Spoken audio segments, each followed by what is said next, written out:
هلو ازيكم يا حلوين وعاملين ايه؟ وحشتوني قوي قوي. النهارده قلت هجرب معاكم، او انا عملته قبل كده على القناه بس كان فيديو قديم، فهنجدد الفيديو. هوريكم الليزر المنزلي، ايه هي استخداماته، ازاي بنستخدمه، ايه فوائده، ايه لازمته اصلا، وايه الفرق ما بينه وما بين الليزر اللي بيبقى في اي كلينيك بره. طيب خلينا متفقين ان الليزر المنزلي كفكره هو حلو. ليه بقى؟ لان طبعا اغلب البنات اللي بيروحوا عيادات الليزر بيبقوا عايزين يعملوا ليزر في البيكيني، اندر ارم، اماكن بتبقى حساسه، فبيبقى صعب على بنات كتير ان هي تروح تتكشف على حد حتى لو هي دكتوره. الموضوع بيبقى فعلا مش لذيذ خالص، بس عادي في ناس كتيره جدا بتعمل كده. تمام. وخلينا متفقين ان الليزر المنزلي دوت يعني هو حاجه كده اختراع برضو من اختراعات الزمان والمكان، يعني حاجه كده جميله معاكي في البيت. سهل جدا. انت مش ملزمه بعدد جلسات معين، لان هو مش بيبقى ليزر زي الليزر بتاع العياده. هو بيعتمد على الضوء او الوميض اللي بيطلع منه. الوميض اللي بيطلع منه هو اللي بيقتل البصيله بتاعت الشعر. خلاص. فطبعا الجهاز بتاع الليزر دوت بيبقى ليه زي درجات، او كل بينزل باصدارات مختلفه زي الموبايلات طبعا. يعني كل شويه بيجددوا، كل شويه بيجددوا. فانا دوت كنت جايباه اهو. ده شكل البوكس بتاعه من فيليبس. حلو قوي، حلو قوي قوي قوي قوي. يعني اصلا الليزر ده اختراع عامه، يعني سواء كان في كلينيك او في البيت، اختراع بعيدا عن الشيفنج والسويت والقرف الازلي دوت يعني. فهو حلو جدا. ده شكل البوكس بتاعه، وزي ما احنا شايفين معاه ثلاث اجهزه، او ثلاث قطع غيار يعني. كل قطعه غيار ليها استخدام معين، وفي درجات، كل درجه بتبقى لبشره معينه. الليزر عامة بيدي نتيجة أسرع في إيه؟ في الشعراية التخينة. زي إيه؟ يعني نتيجته بتبقى ظاهرة أكتر. مكان بيبقى ظاهر فيه هو منطقة البيكيني أو البيكيني أريا عامة. خلاص؟ ليه؟ لأن الشعراية ذات نفسها بتبقى تخينة. كل ما الشعرة تخنت وتقلت وبقت سودة، بقت الإفكت أحلى. خلاص؟ لكن لو الشعرة خفيفة، زي مثلا شعر الوش بيبقى خفيف، زي مثلا لو ناس شعرهم مش قر شويه، النتيجه بيدي نتيجه، بس ما بتبقاش بنفس سرعه اي حد الشعره بتاعته سودة وتخينه. تمام. درجات البشره، طبعا الجهاز بيبقى فيه درجات، كل درجه بشره ليها استخدام او ليها درجه. خلاص. هقول لكم كل دوت. اهم حاجه احنا اول حاجه المفروض نعملها قبل ما نستخدم الليزر بيوم واحد، المفروض ان احنا بنعمل شيفنج. اوكي، مش سويت ولا واكس، شيفنج. لازم شيفنج. ليه بقى؟ لان الشيفنج بتشيل طبقه الشعر الخارجيه، ما بتشيلش الشعرايه من جدرها. خلاص. فلما الطبقه ديت بتتشال، لما نيجي احنا نستخدم جهاز الليزر سواء كان في كلينيك او اللي هو بتاع البيت، احنا هنعمل على البصيله. هو اللعب كله على بصيله الشعر، الجدر بتاع الشعرايه دوت. بيساعد، مش بيساعد، هو بيموت الجدر. فهمتوني؟ يعني ما ينفعش نعمل سويت ولا ينفع ان احنا نعمل واكس، لان السويت والواكس طبعا بيشيلوا الشعرايه من الجدر. اوكي. فلازم قبليها بيوم، مش في نفس اليوم، قبليها بيوم هنكون عاملين شيفنج. وبعد ما هنعمل الشيفنج لازم نرطب المكان كويس جدا. اي مكان احنا هنعمل فيه لازم يترطب، لان الشيفنج طبعا معروفه ان هي ساعات بتسيب، مش بتسيب، ساعات بتسيب خدوش مثلا، ساعات بتسيب التهابات. فطبعا دوت مش هينفع مع الليزر خالص. درجه اللسعان بتاعته مش هقول لكم اللي هي الواحد ما يقدرش يتحملها، لا هو عادي ان احنا بنستحملها. هي عامله زي اللسعه، يعني عارفين كده كأن حد فتح ولاعه وقربها من جسمكم، هي عباره عن كده. وبتبقى درجات، كل ما درجه الليزر بتعلى، او كل ما درجه الوميض دوت اللي في الجهاز، يعني سواء كان في دوت في عياده او في البيت، كل ما الدرجه بتعلى بتاعت الليزر او الوميض، كل ما النتيجه بتبقى اسرع. فطبعا لازم نخلي بالنا، لان احنا لو علينا الدرجه زياده عن اللزوم هتسبب حروق حروق حروق. وحصلت معايا قبل كده، بس ده كان بسبب غباء مني، يعني مش غلطه من حد تاني، هي غلطه مني انا كنت عاملاه في البيت، وتسببت في حروق كتيره جدا بسبب غبائي. هبقول لكم ليه برضه. المهم، ده شكل البوكس كده. اتفقنا. بيبقى جواه ايه؟ بيبقى جواه الكابل طبعا الجديد منه. بيبقى ممكن ان احنا نستخدم الجهاز من غير السلك، من غير الكابل بتاعه. وبيبقى معاه شنطه، طبعا كل اصدار بينزل احدث بتبقى كفينيشنج احلى يعني. ديت الشنطه بتاعته. هو بقى من جوه زي مسدس كده اهو، شايفين؟ ديت الدرجات بتاعه الجهاز نفسه. وده انا كده مش حاطه راس من هنا او مش حاطه اي حاجه لسه.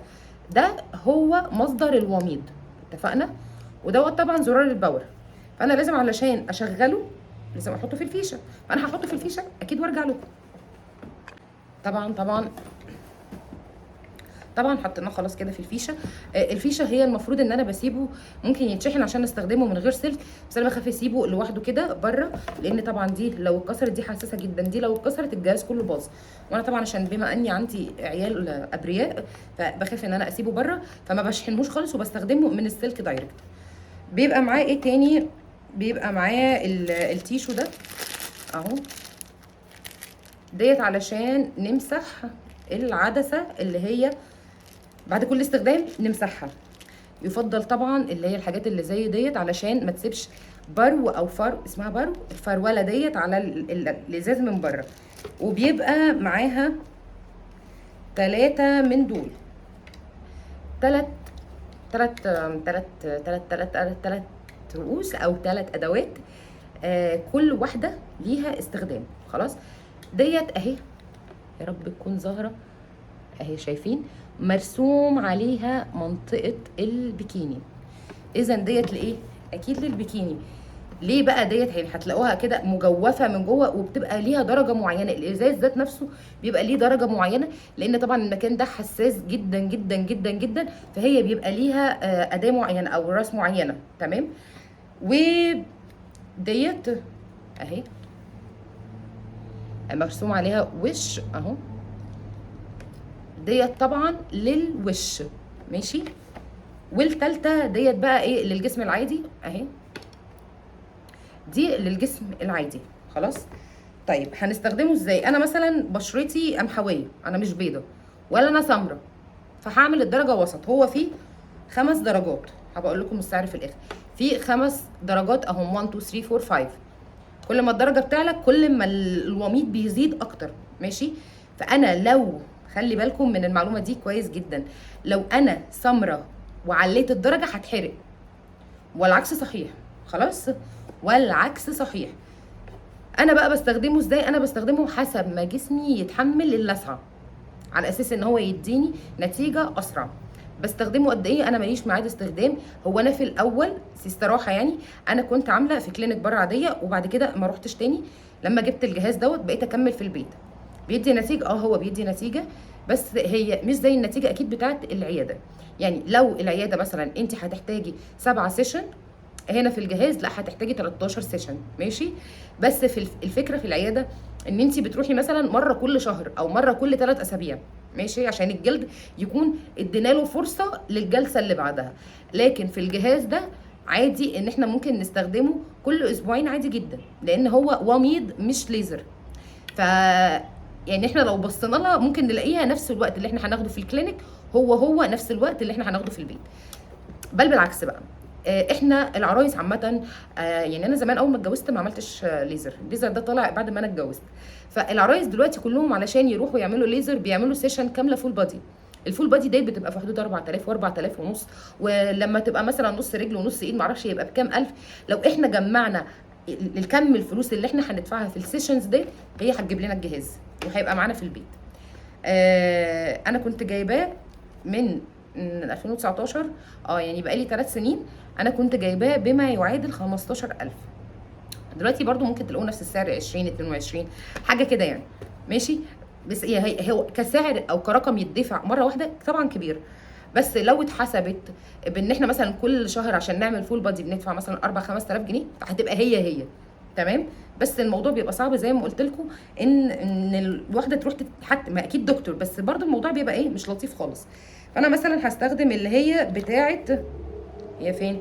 هستخدم اللي هي بتاعه الايد. لازم الحته اللي تحت ديت اهي، دي كده بتبقى تحت، اتفقنا كده اهو. ومعايا القلم دوت كونسيلر عادي جدا، هو هيسهل عليا لكن هو مش حاجه اساسيه خالص. انا لما جيت اتحرقت بسبب ان انا خططت بكحل، فطبعا النور لما جه على الاسود بتاع الكحل اتلسعت، بقت ايدي كده كانت عامله مربعات مربعات مربعات غباء. فانا دوت كونسيلر ابيض. هو عامه بيبقى اسهل علينا ان احنا نعلم على اساس ان احنا نعرف احنا عملنا انهي مكان بالظبط، ما نفضلش رايحين جايين كده وخلاص. فانا معايا كونسيلر ابيض، هحدد ايدي مثلا، هديكم مثال كده اهو، اتفقنا شايفين اهو كده، وهعمل مربع كده كده مثلا كده كده، شايفين المربعات؟ طب انا ليه عملت المربعات؟ عملت المربعات علشان اعرف انا جبت عند المكان دوت ولا ما جبتش، بدل ما افضل اروح واجي.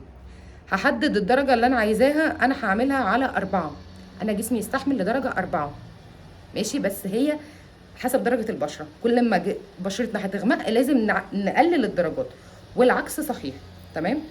المفروض الجهاز يبقى بزاويه 90 ماشي، يعني ما ينفعش الجهاز يبقى مايل كده مايل كده، لا لازم الجهاز يبقى بزاويه قايمه. هنحط كده، اول ما هيدينا الوميض الابيض ده معناها ان هو تمام.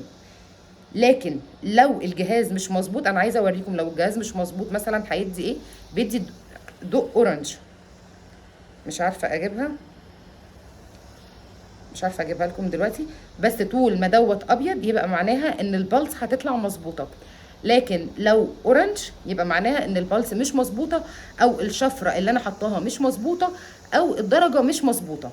يعني طول ما ديت ابيض يبقى الدنيا تمام، لو بقت اورنج تعرفوا ان الدنيا مش تمام. هعملها كده اهي، مثلا هاجي هنا، اول لما هتعمل كده اهي، شايفين انا مش اهي، شايفين التكه اللي طلعت دي اهي، مش هتبان غير لما احط اهي ديت معناها ان انا عملت. فانا لما باجي بعلم بقى بيبقى الموضوع سهل عليا ازاي. المفروض ان انا اوسع شويه المربعات ديت، بس انا طبعا عشان انا هوريكم بس. بيو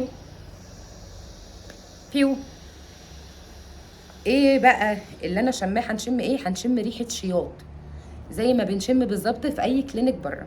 ليه ريحه الشياط ديت؟ علشان الوميض بيموت او بيحرق الجدر بتاع الشعر، فهمتوني؟ فهو اختراع من اختراعات الزمان. لو اي عروسه جايه داخله على جواز، احنا ممكن نشتري يعني من بدري، على اساس ان احنا نعمل كل دوت في البيت قبل ما نتجوز، هتلاقوه هو نفس السعر. هنستخدمه مرتين، مره كل اسبوعين، وممكن مره كل اسبوع عادي، بس يعني مش هتلحق الشعر يطلع او مش هيلحق. وخلينا متفقين ان اي مفيش حاجه اسمها ان الشعر بيروح بنسبه 100%، مستحيل تحصل، مستحيل تحصل، ولا في عياده ولا في البيت. لازم الشعر بيطلع، بس بيطلع بسيط جدا يعني هبو. تمام. وممنوع نهائي ان احنا نستخدم بعد ما نستخدم الليزر مع اول سيشن، سواء كان ده او ده، ممنوع نهائي ان احنا نستخدم اي حاجه غير الشيفنج وبس. خلاص ديت اساسيات. فانا انصح، هو بيشيل منجز، هو منجز. متعب؟ لا هو مش متعب خالص، ومش مكلف بالنسبه لنا لو جمعت كل الفلوس بتاعه السيشن وعملت بيها، فهو مش مكلف، هي نفس الفلوس، بس ان هي بتدفع مره واحده، هي ديت الموضوع بتبقى الازمه فيه.